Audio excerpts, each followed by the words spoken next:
Assalamualaikum warahmatullahi wabarakatuh. Baik, pada kesempatan kali ini saya Hesti Indrayani dari kelompok 8 sebagai moderator untuk kelompok 7 Sistem Informasi Akuntansi.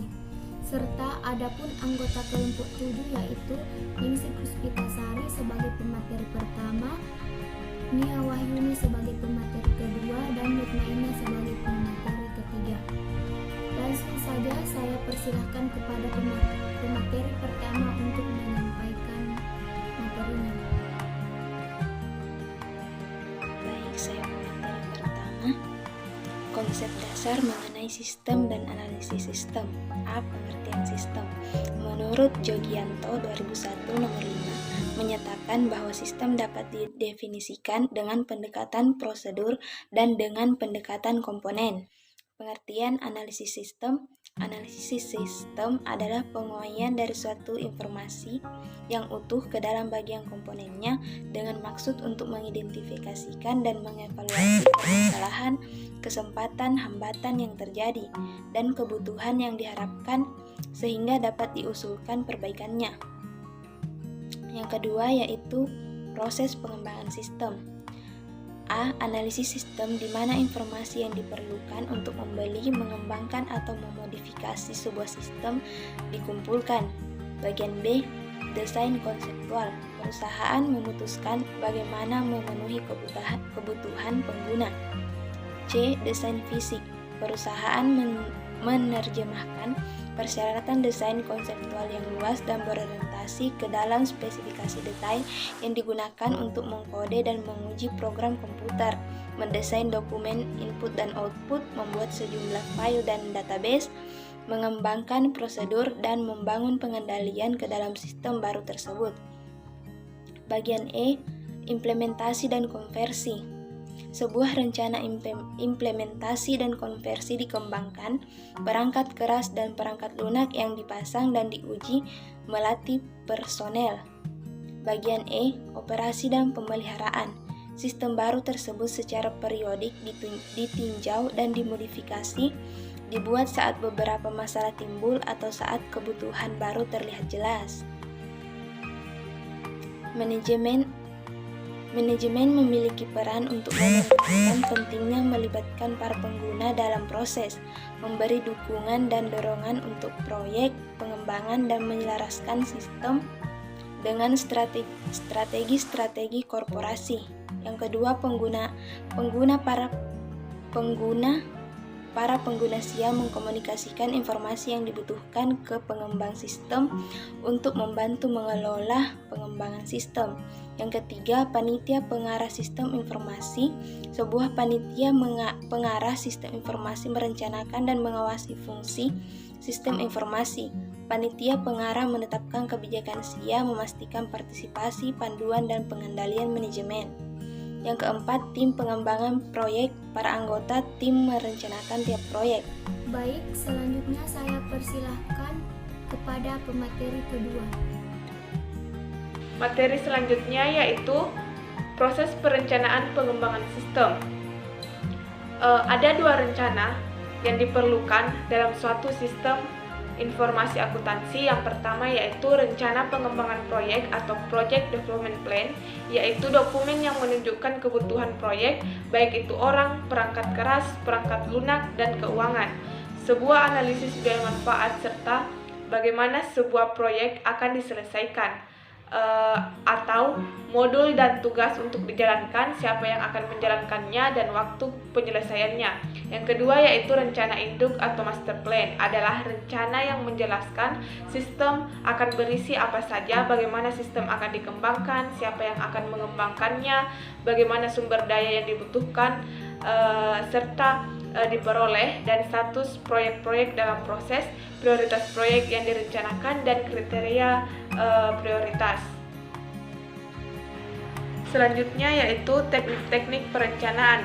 Yang pertama, program evaluation and draft technique adalah sebuah cara untuk merencanakan, mengembangkan, mengordinasi, mengendalikan, dan menentukan waktu dari aktivitas-aktivitas pengembangan sistem, seluruh aktivitas serta contoh dan hubungan selanjutnya di antara aktivitas-aktivitas tersebut. diidentifikasi dan ditujukan pada sebuah diagram. Yang kedua yaitu jalur kritis atau critical path adalah jalur path yang mensyaratkan jumlah waktu terbesar untuk menyelesaikan sebuah proyek. Jika sebuah aktivitas jalur kritis tertunda, maka seluruh proyek akan tertunda. Yang ketiga yaitu bagan Gantt atau Gantt chart adalah sebuah grafik batang yang digunakan untuk perencanaan proyek grafik.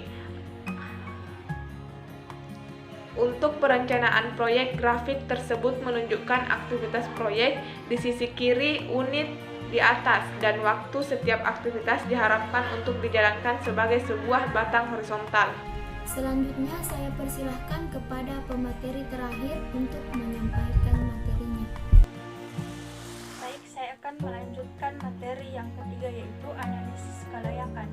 Terus studi kelayakan adalah sebuah penyelidikan untuk menentukan apakah praktis untuk mengembangkan sebuah aplikasi atau sistem baru. Ada 5 aspek yang penting dipertimbangkan selama studi kelayakan, yaitu yang pertama kelayakan ekonomi atau economic feasibility adalah menentukan apakah manfaat sistem mendukung waktu, uang, dan sumber daya yang diperlukan untuk pelaksanaannya.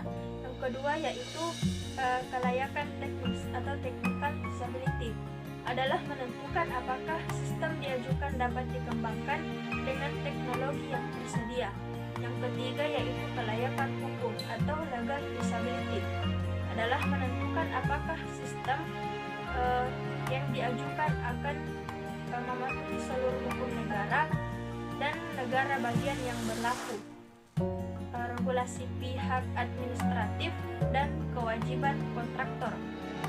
Yang keempat yaitu kelayakan penjadwalan atau scheduling feasibility adalah menentukan apakah sistem yang diajukan dapat dikembangkan dan diimplementasikan dalam waktu yang dialokasikan. Yang kelima yaitu kelayakan operasional atau operational feasibility adalah menentukan apakah organisasi memiliki akses ke orang-orang yang dapat mendesain, mengimplementasikan, dan mengoperasikan sistem yang diajukan, dan akankah para pegawai menggunakan sistem tersebut. Selanjutnya yaitu analisis sistem. Ada 5 yaitu penyelidikan awal. Penyelidikan awal dilakukan untuk menyaring permintaan atas pengembangan sistem. Yang kedua, survei sistem adalah sebuah studi ekstensif dari sistem informasi akuntansi. Yang ketiga yaitu kelayakan analisis. Kelayakan diperbarui secara teratur sebagaimana proyek tersebut dilanjutkan serta biaya dan manfaat menjadi lebih jelas. Yang keempat yaitu kebutuhan informasi dan persyaratan. Setelah sebuah proyek dianggap layak, perusahaan mengidentifikasi kebutuhan informasi para pengguna dan mendokumentasikan persyaratan sistem. Yang kelima laporan analisis untuk merangkum dan mendokumentasikan aktivitas analisis. Itulah pemaparan dari materi kelompok kami. Lebih dan kurangnya mohon dimaafkan. Assalamualaikum warahmatullahi wabarakatuh.